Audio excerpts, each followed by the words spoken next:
오늘 거룩한 몸부림이라는 제목으로 말씀을 나누겠습니다.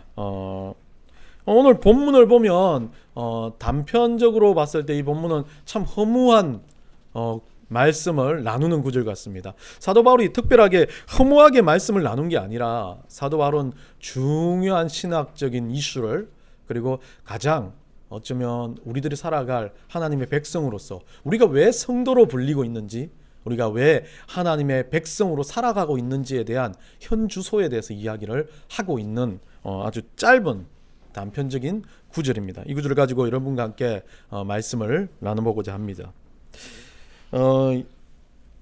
쌍둥이가 잠을 자다 보면 아침에 일어나면 온몸이 뻐근하고 힘듭니다. 왜 그럴까 늘 이유를 생각하다 보니까 두 명이서 옆으로 제 쪽으로 붙으니까 저도 모르게 경직되게 가지고 이렇게 옆으로 삐스듬히 하고 굳은 상태로 잠을 잡니다. 근데 어느 날 저도 모르게 옆으로 비스듬히 몸을 뉘우려고 반듯하게 뉘우려고 싹 눕다 보니까 옆에 이상한 머리통 하나가 들어와 있습니다. 몸을 옆으로 돌리지를 못하겠는 거예요. 예호가 머리를 막 들이밀고 계속 제 쪽으로 들어와서 잠을 못 자고, 그러다가 제가 잠을 깨서 보면 수아는 책상 밑에 들어가 있고, 이 몸부림을 엄청나게 아이들이 치는 걸 보면서 참 속으로 좀 똑바로 자면 되는데 왜 못 자냐라는 생각을 했습니다. 그런데 오다가 어머니를 만나고 이야기를 듣다 보니까 제 어린 시절이 생각나더라고요. 제가 기억나는 건, 저도 어머니하고 똑바로, 방이 거의 좀 큰 방인데 우리 본당 반만은 반만은 안 하고 한 4분의 1 정도 되는 방인데, 어머니 옆에 분명히 잤는데 아침에 보면 저는 문을 열고 저도 모르게 거실에 나와 자가 있고 부엌에 식탁 밑에 자고 있고, 그런 경우가 많았어요. 그럼 어머니 말은 처음에 잠을 자기 시작하면 다 기억하는가 봐요. 어머니도, 저도 마찬가지겠지만 잠을 자기 시작하면 엄마 옆에서부터 시작해서 방을 한 바퀴 돈답니다. 돌고 난 다음에 거기도 또 못 찾았는지 거실에 나가서 들어누웠다가 식탁에 나가서 들어눕는답니다. 참 몸부림을 친다는 건 뭔지 모르겠는데, 저는 그래서 그냥 내 마음의 안위를 하면서 몸부림을 치는 건 건강하구나, 건강하니까 막 몸부림을 치고 어디 가야 될지 모르겠다라고 생각하는 그런 사람이겠구나라고 생각을 했습니다. 우리 친구 중에 아주 덩치가 좋고 경남에서도 유도를 상비군 유도에서 경남대에서 1, 2등 하는 친구는 자기도 몸부림을 그렇게 많이 쳤다고 그럽니다. 그래서 대표적인 예로 자기는 화장실 바닥에서도 자고 있었다 그래요. 목육병 환자처럼. 근데 그래서 제가 결론 지었어요. 이 몸부림을 많이 치는 사람은 건강한 사람이다. 결국 이게 기본적으로 성경하고 연결되면 우리가 하나님 앞에서 영적인 몸부림을 많이 치는 하나님의 백성이 건강하다는 이야기를 하고 싶은 겁니다. 우리는 이런 몸부림을 치고 살고 있습니다. 어떻게 살까? 단순하게 그냥 잠잘 때 치는 몸부림 외에도 우리가 어떻게 살아갈까? 인생에 대해서 고민할 때 우리는 몸부림을 친다라고 한국 단어로 이야기를 합니다. 방에서 움직이는 것 외에도 우리 삶을 가지고 고민하고 우리가 무엇을 향해서 고민할 때 그것도 몸부림이라고 말합니다. 어떻게 사느냐? 어떻게 살려고 하느냐? 우리는 매일매일 반복하며 씨름하는 것, 이게 우리가 살아가야 할 현 주소고 우리가 고민해야 될 겁니다. 그런데 단순하게 몸부림으로 끝나지 말라고 성경은 말하고 있는 겁니다. 오늘 성경의 짧은 구절에서 이 몸부림이 그냥 치는 것이 아니라 근거가 있는 몸부림이어야 된다. 뭔가 몸을 움직이고 마음이 갈등을 가지고 그것에 대해서 번민하는 이유는 다른 세상의 어떤 이익과 세상의 어떤 가지고 있는 가치가 아니라 하나님 앞에서 거룩해지기 위해서다. 우리는 잘 살고 못 살고 어떤 것에 대해서 누구보다 대단하고 누구보다 떨어지고 비교의식을 가지고 비교하고 무언가에 대해서 남과 키재기를 하는 경우가 많이 있습니다. 그러다 보니까 우리는 그것 때문에 몸부림을 칩니다. 몇 평에서 사느냐, 우리 자녀들 어느 좋은 대학 보내느냐, 내 인생에서 누구보다 좋은 직책을 가지고 사느냐, 내가 얼마나 좋은 차를 타느냐. 어떤 사람은 정말 지독히도 나쁜 키가 몇 센치냐 이런 거. 그 TV에서 보니까 그러더라고요. 남자들은 어디를 보나, 그러니까 어떤 남자는 여자의 발목을 본다. 첫인상이 나는 발목이다. 근데 여자들은 대부분 어디를 보냐? 키를 본다. 거짓말 같은 그 말을 하면서 우리 와이프는 키를 안 봤네. 그래서 그 말을 들으면서 그러면서 매일 걱정하잖아요. 저도 이제 우리 아들이 저를 닮아서 여자들한테 많은 사람들한테 키로 도토리 키재기를 당할까 봐요. 여하튼 우리는 너무 키재기를 하고 너무 사소한 것에 몸부림을 하는 것 같습니다. 하나님 입장에서는 진짜 도토리 키재기 같은데, 제가 키가 작아서 그런 거 아닙니다. 키가 작아서 그런 거 아닌데 대부분 예전에도 뭐 키 작은 가지고 청년들한테 설교를 하면 애들이 그래요. 목사님은 그때는 전사님은 키가 작으니까 그 이야기를 하면 웃지만 키가 큰 전사님들이 와가지고 그런 설교를 하면 자기들은 극단적으로 비극적이다라고 이야기를 합니다. 그래서 제가 설교를 해줘서 너무 감사하다고 그거에 대해서. 예, 그건 설교 내용이 아닌데 그것만 기억해요. 키재기한 거. 그러니까 하나님 입장에서는 모든 인간이 키가 크든 작든 돈이 많든 뭐 적든 권력이 있든 뭐가 있든 간에 하나님은 그거에 관심 없기 때문에 우리는 도토리 키재기하고 사는 거예요. 도토리들이 쭉 늘어서 가지고 누가 더, 도토리들은 다를 거예요. 맞죠? 도토리는 키재기를 하지 않을 거예요. 옆으로 늘어진 거를 잴 겁니다. 그러면서 내가 더 통통하다라고 막 기뻐하는데, 여러분들 저는 그걸 깊이 묵상했어요. 왜 우리 어른들이 도토리 키재기라 그랬을까? 도토리가 사소한 거라는 생각이 들잖아요. 너무 초라하고 사소한, 알밤보다도 더 남들한테 쓰여지지 않고 그 쓰여져봤자 도토리 묵밖에 안 만들어내는 그 도토리가 서로 키재기한 게 뭔 의미가 있겠냐라고 생각하지만, 저는 하나 더 생각해서 키재기를 하지 않습니까? 도토리끼리 내가 더 퉁퉁하다, 와 대단하다 그러면 다람쥐한테 먼저 먹힙니다. 그 생각을 하면서 야 그래, 우리 입장에서는 너무 사소한 것을 가지고 키를 재고 있구나. 남들보다 내가 더 가지고 못 가진 거, 남들보다 내가 더 잘난 거 못난 거. 후배 목사님 전화가 와가지고 큰 대형교회에서 전화는 안 왔어요. 그 카톡에서 대형교회에서 오래 있었습니다. 엄청나게 오래 버티니까 뭐 서울의 강남은 아니지만 강남 맞죠? 뭐 거기도 강남 쪽에 있으니까 강남에 있는 교회 이제 1차까지 통과해서 이제 청빙 받겠다라고 이제 우리 같이 있는 카톡에 올렸습니다. 그래서 저는 뭐 상관이 없지만 그 중에 담임 목사 하시다가 몸이 안 좋아서 힘든 형님도 있고 선교사 나간 사람도 있고 지금도 막 너무 힘들게 개척교회 하는 친구도 있고 하니까 다들 보니까 야 이제 말은 안 하지만 그 무언에 있잖아요. 대답 와 축하해, 나는 너무 축하해. 왜냐하면 걔가 소개해줘서 그 교회에서도 우리 교회 헌금을 보내줘. 너무 축하해. 안 하면 안 되잖아요. 감사함으로 너무 축하해, 우와 축하해 그랬는데 딴 사람은 그것도 키를 재고 있더라고요. 가만히 뭔 소용이 있겠습니까? 저는 생각했어요. 가면 거기에 있는 많은 집사님들이 막 우리 목사님 뭐 어떻다 저는 어떻다 하는 성도들이 너무 없어가지고 그럴 건데, 그럴 거고 힘들 거고 설교 갖고 뭐라 할 거고 막 가족 가지고 뭐라 할 거고 얼마나 힘든가 아는데도 저는 그래도 축하한다 감사한다 했는데 딴 사람들은 묵묵부다. 왜? 자기들도 가고 싶거든요. 솔직히 말할게, 저도 요만큼 들었어요. 부러운 마음. 그래서 이 설교를 하면서 도토리 키재기다, 그거 아무 상관없다라는 생각을 하면서 이야기를 하는 겁니다. 하나님 입장에 보면 다 똑같아요.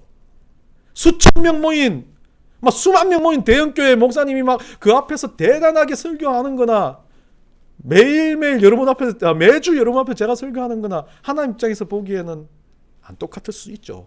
열심히 노력하지 않는 목사는. 그렇지만 하나님은 그 말씀의 정도를 갖고 나누는 거 아니라고 저는 봅니다. 똑같은 하나님 말씀을 전하고 있기 때문에. 선교지에서 한 명을 가지고 신앙교육을 시킨 사람도 하나님은 똑같아요. 왜? 그분들이 다 뭐 하기 때문에요.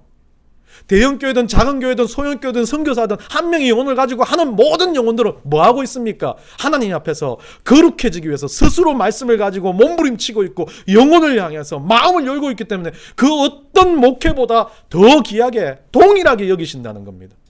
키를 재는 게 아니라고 하나님 보신다는 거죠. 대형교회라고 못하는 게 아닙니다. 잘하고 있습니다. 소형교회라고 못하는 게 잘하고 있습니다. 선교사님이라도 한 명 영혼 갖고 못하는 게 아니라는 겁니다.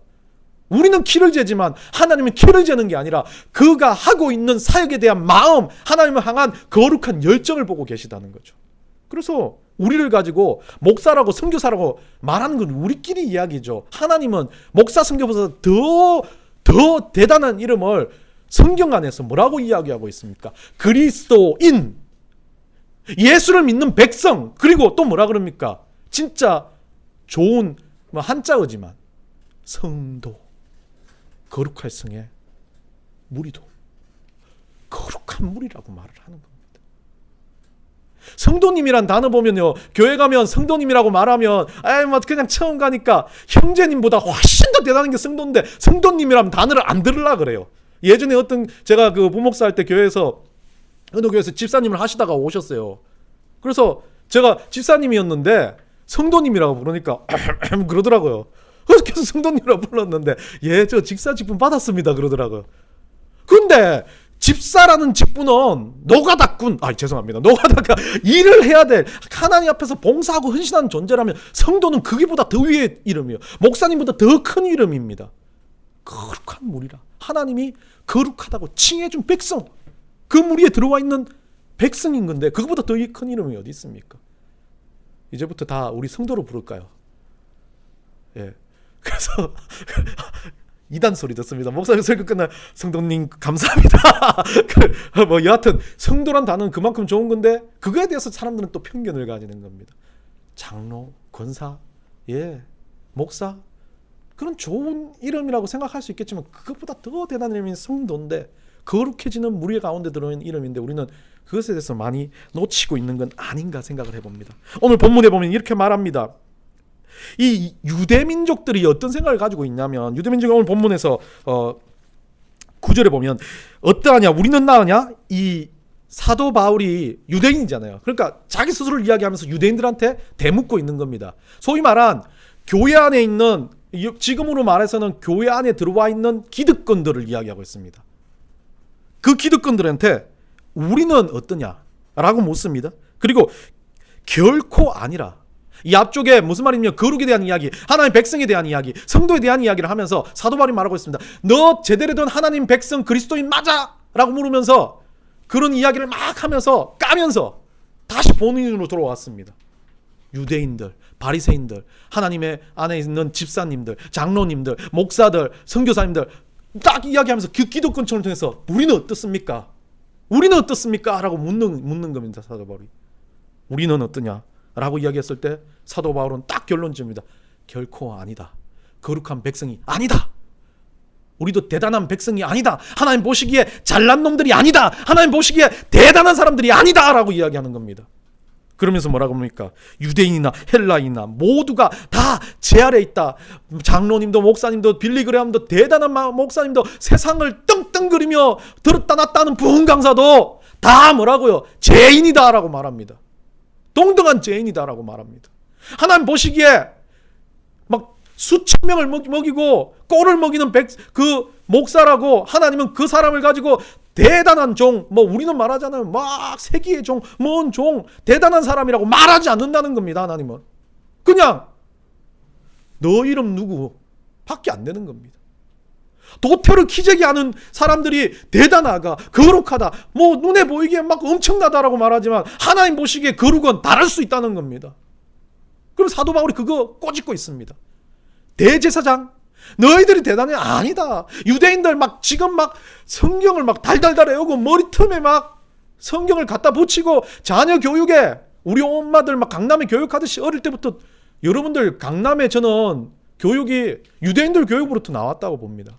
유대인들 교육은 성경 교육을 어떻게 시켰냐면 집안에서 어릴 때부터 머리털에 싸고 손목에 싸고 성경을 외우고 또 외우게 만들어요. 그런데 웃기게도 그렇게 외웠던 성경이 마음에 안 들어가니까 뭐합니까? 그들은 겉돌아버려요.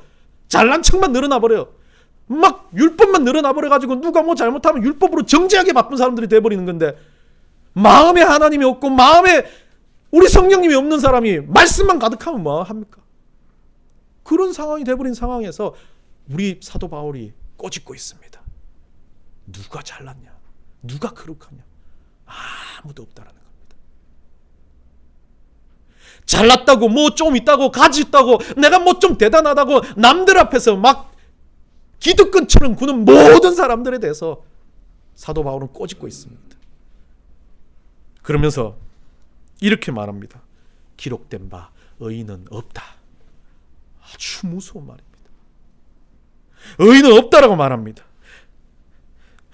아무것도 없는 원점으로 가서 이 의인을 말하면 뭐라고 이야기하냐면 사도 바울은 이 원래 원전으로 디카이오스, 이 디카이오스는 하나님의 은혜를 입은 자, 다른 말로 하면 하나님과 동행하는 자에 대한 이야기입니다. 의인이란 단어를 막 엄청 대단하고 거룩하고 막 선별된 백성이고 이렇게 말하지 않습니다. 유대인들은 자기들이 뭐라 그럽니까? 벌써 구별된 백성. 오늘날 꼭 교회 기득권님, 막 목사님, 장로님, 그리고 교회에 들어와 있는 사람들은 나는 달라 너희들하고 라고 생각하는 그 사람과 비슷하게 유대인들은 그렇게 생각하고 있었습니다. 나는 좀 성경 좀 보고 있으니까 거룩하지. 신학교에 다니고 있으니까 나는 좀 거룩하지. 나는 매일 성경만 보고 매일 죄 안 짓기 위해서 노력하고 난 너희들보다 거룩해 라고 생각하는 그 죄가 가장 크다는 겁니다. 디카이오스는 단순하게 한 번의 동행으로 끝나는 게 아니라 진행형을 말합니다. 하늘나라 가기 전까지 반복적으로. 그래서 우리 죄가 주홍 같을지라도, 우리 죄가 온 머리 끝까부터 머리 밑에까지 살인죄, 범죄자라고 할지라도 하나님 앞에서 기도하고 그 인생을 바꾸기 위해서 노력하는 사람들은 뭐라 그럽니까? 의인이라고 할 수 있다는 겁니다.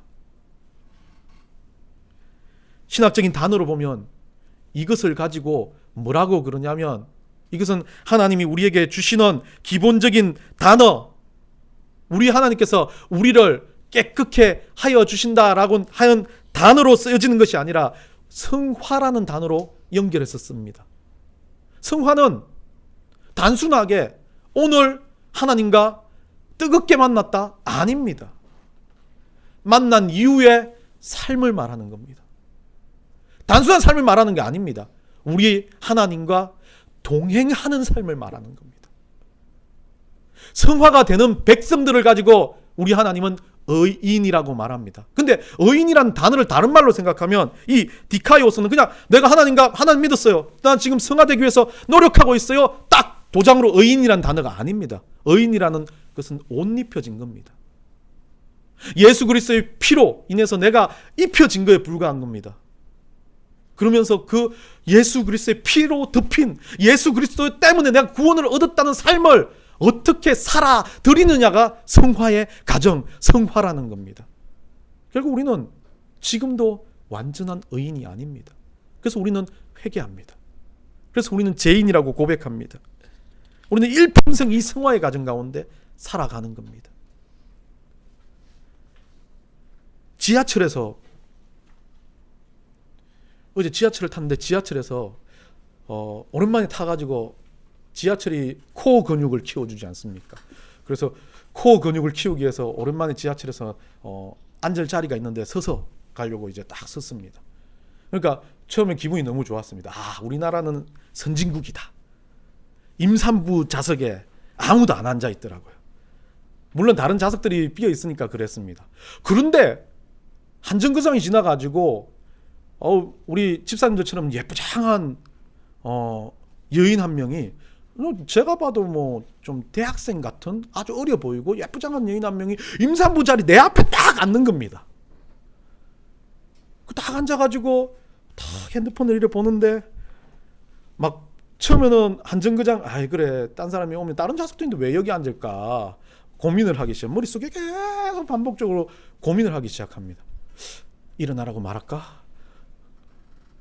아니면 저쪽에 가서 앉아도 된다고 말할까? 자리 있는데 왜 여기 굳이 앉냐고 말할까? 반복적으로 고민을 했습니다.